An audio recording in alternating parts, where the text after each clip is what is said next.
Welcome to The Mirror of the Mind. In this session, we explore how perception and projection shape what we call the outside world. Drawing on principles from A Course in Miracles, we will examine how the mind acts as a mirror, reflecting its inner state onto everything we see and experience. This model shows the mind at the center and the outside world as its reflection. The Course teaches that what we see is not objective fact, but a projection of inner beliefs. Ideas do not leave their source. When we change the mind's content, the world we experience is transformed accordingly. We look through two possible lenses. The ego's lens fragments reality, generating guilt, fear, and constant threat. The spirit's lens unifies, extending love and peace. Every situation becomes either an expression of love or a call for love.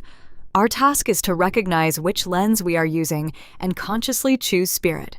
Interpretation can trap us in a cycle. We interpret another's motive, make their error real, justify our defensive response, and thereby reinforce fear. Each turn of this cycle strengthens belief in a hostile world. The Course warns that to interpret error is to give it power in our own minds.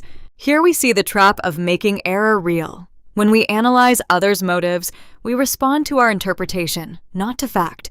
Truth requires no defense, but our judgments ignite inner conflict. If we decide someone is attacking us, we react as if it were true, and their imagined error becomes real for us. This spiral illustrates a course in attacking ourselves. The ego's learning rule is seek and do not find. Using a conflicted mind to teach itself peace cannot work. We repeat the same patterns, hoping for relief yet reinforcing guilt.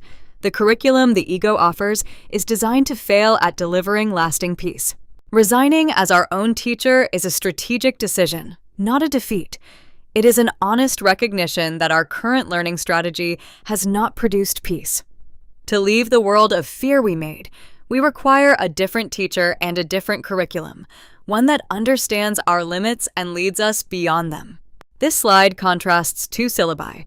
The ego's goal is division and self-preservation, using guilt and judgment, resulting in perpetual fear. The spirit's goal is undivided love and equality, using forgiveness to unlearn what is false. Its outcome is limitless learning and enduring peace. Our progress depends on which syllabus we adopt. Unlearning follows 3 steps. First, to truly have, we give to all, reversing the ego's scarcity mindset. Second, to have peace, we teach peace. We learn our innocence by seeing it in others. Third, we stay vigilant only for God and His kingdom, keeping thoughts aligned with light and refusing to validate illusion. Diagnosing your world means asking, am I seeing through ego or spirit? If the source feels like projected guilt, focused on bodies, differences, attack, and defense, the result will be a fearful world. If the source is inner love, focused on spirit, sameness, forgiveness, and joining, we begin to experience the real world. The forgiven world is the same world seen without guilt, attack, or fear. It is what the Holy Spirit salvages from our perceptions once the ego's purpose is removed. Nothing external changes first. Rather, our interpretation is cleansed. As forgiveness takes hold, the world becomes a gentle reflection of inner peace. Translation into knowledge occurs as the apparent boundary between inside and outside dissolves. Heaven and earth are no longer separate domains. The end of the world, in Course terms, is not destruction but reinterpretation.